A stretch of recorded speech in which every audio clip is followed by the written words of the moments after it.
আসসালামু আলাইকুম। আজকে আমাদের বিষয়টি হচ্ছে ষষ্ঠ শ্রেণী থেকে শুরু করে নবম এবং দশম শ্রেণীর শিক্ষার্থীদেরও এই বিষয়গুলো জানা দরকার। তো আজকের বিষয় হচ্ছে আমাদের ভগ্নাংশের যোগ। দেখো, অনেকেই ভগ্নাংশের যোগ পারে না। ঠিক আছে, ভগ্নাংশের যোগ না পারার কারণে অনেক অঙ্কের মাঝখানে যেয়ে আটকে পড়ে। তো দেখো, আজকে আমরা যে ভগ্নাংশের যোগ গুলো আছে তোমার প্রত্যেকটা নিয়ে আমরা আলোচনা করব। এখন দেখো, এই যে এখানে একটা ভগ্নাংশের যোগ আছে। দেখো, এখানে ভগ্নাংশ আছে একটা, আর একটা পূর্ণ সংখ্যা আছে। যদি একক কোনো সংখ্যা থাকে তাহলে এটা তুমি পূর্ণ সংখ্যা বলবে। আর এটা তো ভগ্নাংশ তোমরা সবাই জানো, লব এবং হর আকারে থাকলে। তো পূর্ণ সংখ্যার সাথে এখন আমরা ভগ্নাংশকে কিভাবে যোগ করে দেখো। তোমরা এভাবে দাগ টানবে। এখন লসাগু বার করতে হবে। এই সংখ্যাগুলোর প্রথমে বার করতে হবে লসাগু। লসাগু দেখো, যদি একটা ভগ্নাংশ থাকে তাহলে নিচে যে হর থাকে এই হরটা হচ্ছে এই টোটাল যোগটা লসাগু। তাহলে লসাগু আমরা পাইলাম কত? 2। এখন এটার নিয়ম হচ্ছে, তুমি যদি পূর্ণ সংখ্যা থাকে তাহলে তুমি সরাসরি ডিরেক্ট গুণ করবে।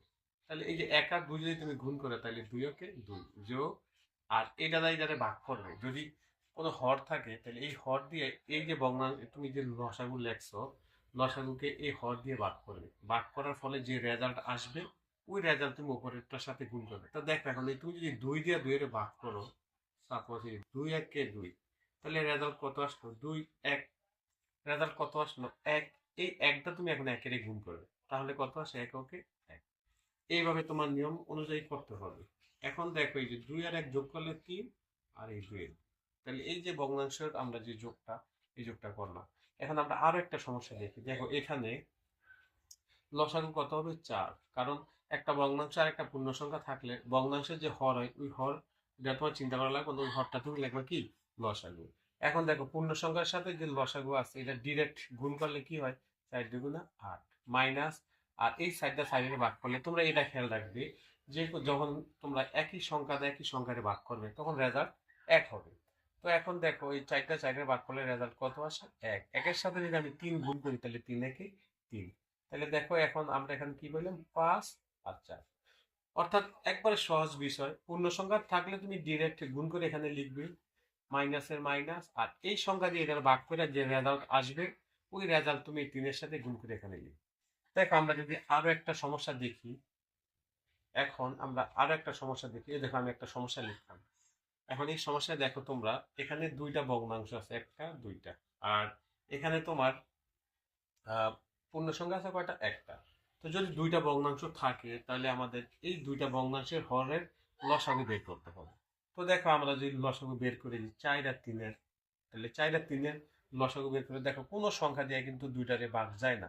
যদি না যায় তো আমরা ডিরেক্ট গুণ করে দেবো। 3 4 কত? 12। তার মানে এই সংখ্যা দুইটার লসাগু হচ্ছে কত? 12। তো এই 12 তুমি এখানে লিখবে। এখন দেখো, এটা হচ্ছে পূর্ণ সংখ্যা। পূর্ণ সংখ্যা মানি লসাগুর সাথে ডিরেক্ট গুণ করবে। তো 3 আর 12 গুণ করলে কত? 36 মাইনাস, আর এই সাইডটা যদি তুমি 12-রে ভাগ করো তাহলে জানো 3 4 12 মানে 3 আসে রেজাল্ট। এই 3-এর সাথে তুমি যদি 2 গুণ করো তাহলে 3 দুগুণা 6 প্লাসের প্লাস, আবার এই 3 যদি তুমি এই 12-রে গুণ করো তাহলে 3 4 12 মানে 4। তাহলে এই সাইডটা তুমি 1-এর গুণ করে 4 একে 4। এখন দেখো, এই নিচে 12-র 12। এখন এখানে খেয়াল করো, এখানে ধরো 36 প্লাসের, এখানে কিন্তু 36 সংখ্যাটা প্লাসের, আর এখানে প্লাসের সাইড। প্লাসের দুইটা তুমি আগে যোগ করবা, তাহলে যোগ করলে 40 মাইনাস 6 এই 6। তো এখন দেখো, এই 12-র 12 এখানে আমরা, এখানে যদি আমরা বিয়োগ করি তাহলে থাকে আমাদের 34। তাহলে এটা হচ্ছে আমাদের অ্যান্সার। দেখো, এখন আমরা বীজগণিতের এই ভগ্নাংশের যোগটা আমরা এখন করব। দেখো, এটার ভিতরে তুমি খেয়াল রাখতে হবে যে লসাগু যেটা আছে সে সেম আগের মতো। আগে যেমন একটা ভগ্নাংশ থাকলে নিচেরটা আমরা লসাগু নিচ্ছি, তো এখানে লসাগু হচ্ছে এক্স। তো এখন এটা পূর্ণ সংখ্যা মনে করবা, তো এক্স এর সাথে এক্স ডিরেক্ট গুণ করলে কি হয়? এক্স স্কোয়ার প্লাস, এখন এই এক্স দ্বারা যদি এক্স এর তুমি ভাগ করো একই সংখ্যা অথবা একই অক্ষর দ্বারা একই অক্ষরের ভাগ করে তাহলে রেজাল্ট 1 আসে। ওই 1-এর সাথে এই 1 গুণ করলে 1 ওকে 1। তাহলে এই যে এটা অ্যান্সার এটা। এখন দেখো, আমরা আরো একটা সমস্যা দেখি। এই সমস্যায় দেখো তোমরা, এখানে কিন্তু আমাদের ভগ্নাংশ দুইটা, একটা হচ্ছে পূর্ণ সংখ্যা। তো এখন এই যে ভগ্নাংশ আছে, ভগ্নাংশের মধ্যে যদি দুইটা ভগ্নাংশ থাকে, দুইটা ভগ্নাংশের হরের যে পাওয়ার আছে, দেখো এই পাওয়ার কত? 4টা। আর এখানে পাওয়ার কত? 2। তাহলে তুমি বড় পাওয়ারটা লিখবে কি? লসাগু। সবসময় আরো যদি থাকতো, মনে করে এখানে যদি 1/2 x^6 থাকতো, তাহলে সবচেয়ে বড় পাওয়ারটা হতো কি লসাগু।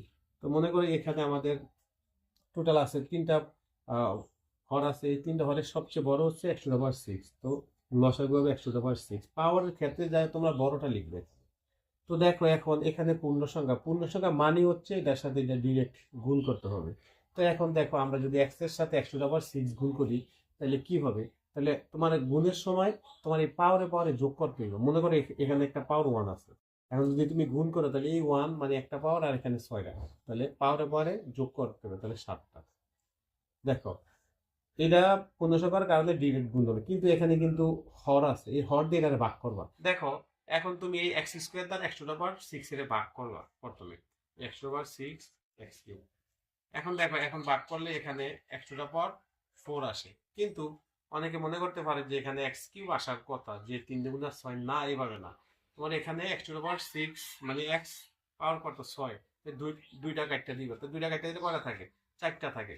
কাটটা দেওয়ার পরে বিয়োগে কাটবা, তার মানে এখানে এই 4টা বলবে। এরপরে দেখো এখন দেখো এখানে আছে কয়টা? 4টা। তাহলে এই 6টার থেকে 4টা যদি কাটতে দাও তাহলে থাকে কয়টা? 2টা।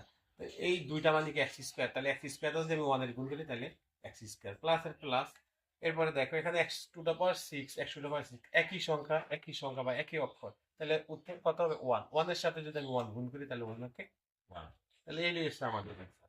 তাহলে আশা করি তোমরা এটা বুঝতে পারছো। এবার দেখো অনেক সময় অনেক অঙ্কের, বিশেষ করে ফাংশনের অঙ্কের এরকম থাকতে পারে তোমার x 2x + 1, এখানে মনে করো 3x, তারপরে +1। আমরা ফাংশনের মধ্যে এই সমস্যাগুলো সবচেয়ে বেশি পাই। হ্যাঁ, ধরো এখানে 4x - 2। তো এখন দেখো এখানে এই সমস্যা আমরা কিভাবে করবো? লসাগু আগে লিখতে হবে। এখানে একটা ভগ্নাংশ আছে, সো এখানে যে অংশটা আছে মানে হরটা, এই হরটা হবে কি লসাগু। তো লসাগু লিখে তুমি 4x - 2। তো এখন এইটার এটা একই রকমের রয়েছে, একই রকমের রেগে লাগা এক হয় ভাগফল, তাহলে এই এক দিয়ে গুণ করলে এই দিব 2x + 1 প্লাস এর প্লাস পূর্ণ সংখ্যা মানে ডিরেক্ট গুণ, ডিরেক্ট গুণ করলে এটা হয় 4x - 2। পরবর্তীতে আমরা যোগ বিয়োগ করবো, যে প্লাসের এখানে 2টা প্লাসের 4টা, তাহলে প্লাসের কয়টা হয়? 6টা x, আর এখানে +1 এখানে -2 তাহলে -1, আর এটা যে আমরা সেন্ড থাকবে। এই সমস্যা। তাহলে আশা করি তোমরা এই সমস্যাটা সম্পূর্ণভাবে বুঝতে পারছো, আর আমি তোমাদেরকে কিছু কাজ দিব, ঠিক আছে? তোমরা এই কাজগুলো যদি করতে পারো তাহলে বুঝবো তোমরা অঙ্কগুলো সম্পূর্ণভাবে বুঝছো। ধন্যবাদ সকলকে।